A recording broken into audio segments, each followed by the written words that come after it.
পাহাড় কিংবা পর্বতে ভ্রমণ করতে আমাদের সব সময় ভালো লাগে, কারণ প্রকৃতি আর অ্যাডভেঞ্চার মিলেমিশে থাকে এইখানে।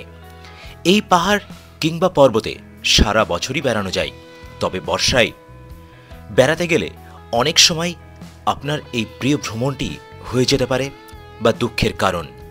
বন্ধুরা, আজকে আমরা এই ভিডিওতে জানব বর্ষায় পাহাড় কিংবা পর্বতে ভ্রমণ করা কতটা নিরাপদ এবং এর সুবিধা ও অসুবিধাগুলি। So let's start.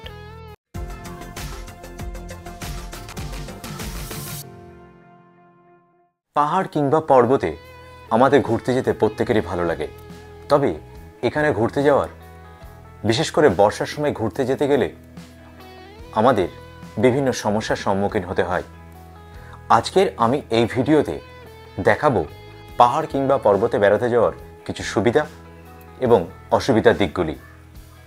বর্ষাকালে পাহাড় কিংবা পর্বতে বেড়ানো কতটা নিরাপদ আমাদের জন্য, এই ভিডিওর প্রথমেই আমরা জেনে নেব বর্ষাকালে বেড়ানোর সুবিধাগুলো কী কী আছে পাহাড় কিংবা পর্বতে। বর্ষার সময় যদি আপনি বেড়াতে যান, তাহলে প্রথম যে সুবিধাটা হলো, আপনি বর্ষার সময় পর্বত এবং পাহাড়কে দেখতে পাবেন এক সবুজ স্বর্গরাজ্য হিসাবে। বর্ষাকালে পাতার গভীরতম সবুজটি বেরিয়ে আসে, যা প্রাকৃতিক দৃশ্যগুলিকে অবিশ্বাস্যভাবে প্রাণবন্ত এবং মনোরম করে তোলে। প্রতিটি পাতা, প্রতিটি গাছ জীবন্ত বলে মনে হয়। এবং সেই সঙ্গে বর্ষার সময় এই পাহাড়ি নদীগুলো এবং জলপ্রপাতগুলো সম্পূর্ণ জলমগ্ন হয়ে থাকে, তাই এই দৃশ্যটি চিত্তাকর্ষক এবং মনোমুগ্ধকর হয়ে থাকে। বর্ষার সময় আপনি বেড়াতে গেলে দেখতে পাবেন পাহাড় কিংবা পর্বতের অঞ্চলগুলো প্রায়ই কুয়াশায় এবং খুব নিচু মেঘে ঢাকা থাকে। এটি একটি স্বর্গীয় রহস্যময় পরিবেশ তৈরি করে, যা অবিশ্বাস্যভাবে শান্ত এক অত্যাশ্চর্য এক দৃশ্য তৈরি করে, যা ভ্রমণপ্রেমী মানুষের কাছে এক দুর্দান্ত বিষয়। বর্ষার সময় বেড়াতে গেলে আপনি যেটা পাবেন, তুলনামূলক কম ভিড়, কারণ এই সময় অনেকে বেড়াতে যেতে চায় না। তার জন্য এই সময় কোলাহল ছাড়াই নিজের খুশি মতো জায়গাগুলোকে ভ্রমণ করতে পারবে এবং ডিসকভার করতে পারবে। বর্ষার সময় বেড়াতে যাওয়ার আরেকটি সুবিধা হচ্ছে, এই সময়তে তুলনামূলকভাবে অন্যান্য সময়ের চেয়ে খরচ কম হয়, কারণ যেহেতু এই সময় ট্যুরিস্টরা কম যায় বেড়াতে, তাই বিভিন্ন ট্যুর প্যাকেজ, হোটেল, গাড়ি ভাড়া এগুলো সবই কম রাখা হয় এই সময়ের জন্য। বর্ষা মানে প্রকৃতি নিজেকে সাজিয়ে তোলে, তাই এই সময় বেড়াতে গেলে প্রকৃতিকে এক অন্যরকমভাবে দেখা যায়। এবং সেই সঙ্গে বিভিন্ন ধরনের অ্যাডভেঞ্চার অ্যাক্টিভিটিসগুলো, যেমন রিভার রাফটিং থেকে শুরু করে বিভিন্ন কিছু অ্যাক্টিভিটিসগুলো এই বর্ষার সময় করা যায়। এবার আমরা দেখব পাহাড় কিংবা পর্বতে বেড়াতে যাওয়ার অসুবিধাগুলি কি কি। বর্ষাকালে বেড়ানোর অসুবিধার মধ্যে প্রথমে যেটা আসে সেটা হলো ভূমিধস বা ল্যান্ডস্লাইড। অতিরিক্ত বৃষ্টিপাতের জন্য মাঝে সাঝেই যে কোনো মুহূর্তে পর্বতের ঢাল বেয়ে ভূমিধস হতে পারে এবং এই ধসের ফলে মারাত্মক দুর্ঘটনা পর্যন্ত ঘটতে পারে। এর ফলে রাস্তা ঘন্টার পর ঘন্টা, এমনকি দিনের জন্য বন্ধ থাকতে পারে, যাত্রীদের আটকে থাকতে পারে। যদি কোনো যানবাহন এই ল্যান্ডস্লাইডের মধ্যে পড়ে যায়, তাহলে একটি গুরুতর দুর্ঘটনা পর্যন্ত এবং প্রাণহানি হওয়ার সম্ভাবনাও থাকে। অনেক সময় পাথর ধসের ফলে বড় বড় বোল্ডারগুলি এসে আর চলন্ত গাড়ির উপরে যে কোনো মুহূর্তে পড়ে যেতে পারে এবং তার ফলে প্রাণহানি পর্যন্ত হয়। অতিরিক্ত বৃষ্টির ফলে পাহাড় কিংবা পর্বতে রাস্তাগুলিতে বড় বড় গর্ত তৈরি হয়, যাতে এবং এর ফলে গাড়ি চলাচলের ভীষণ সমস্যা তৈরি হয়। পার্বত্য কিংবা পাহাড়ি অঞ্চলে অতিরিক্ত বৃষ্টিপাত, কুয়াশার জন্য দৃশ্যমানতা খুবই কমে যায়।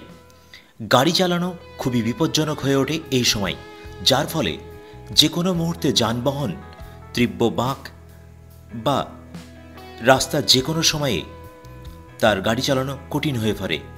এর ফলে অনেক সময়ই রাস্তা ঠিকঠাক দেখা যায় না, এর ফলে দুর্ঘটনার ঝুঁকি বেড়ে যায়। বর্ষার সময় পার্বত্য অঞ্চলে বা পাহাড়ি অঞ্চলে আসলে যে ট্রেকিং, প্যারাগ্লাইডিং বা রিভার রাফটিংয়ের মতো অ্যাডভেঞ্চার অ্যাক্টিভিটিসগুলো করা হয়, সেগুলো কিন্তু যে কোনো মুহূর্তে দুর্ঘটনা ঘটতে পারে বর্ষার সময় খারাপ আবহাওয়ার কারণে। তাই এইগুলো সবসময় বিপজ্জনক হয়ে থাকে।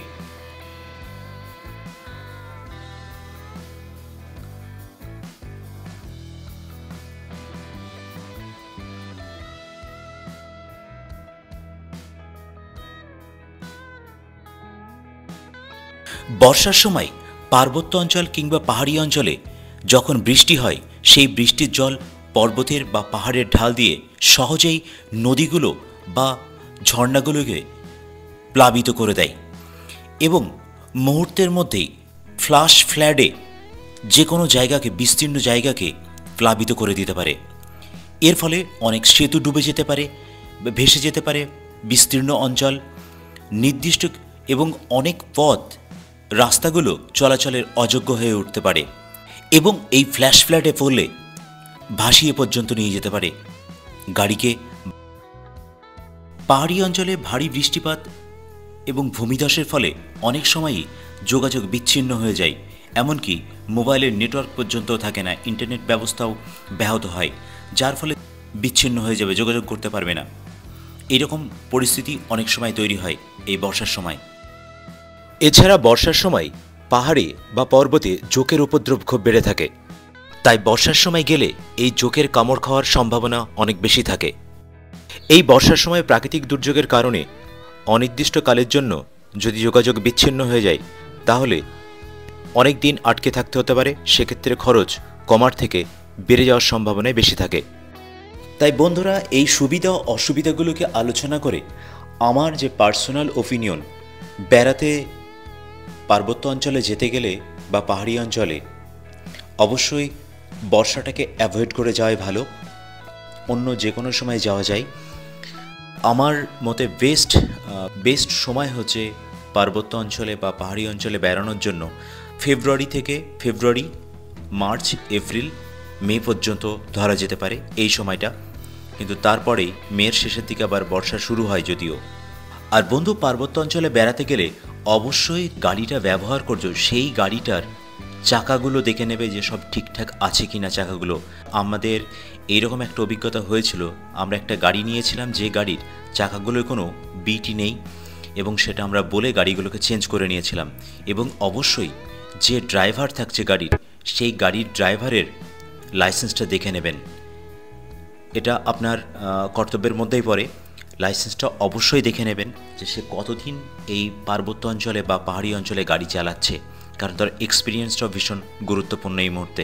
তাই বন্ধুরা, মূল্যবান জীবন নিয়ে আমাদের সাবধানে ভ্রমণ করতে হবে। বন্ধুরা, আজকের ভিডিওটি কেমন লাগলো সেটা কমেন্ট বক্সে কমেন্ট করে জানাবেন। ভালো লাগলে লাইক করতে ভুলবেন না, চ্যানেলটাকে সাবস্ক্রাইব করে আমাদের সঙ্গে থাকবেন।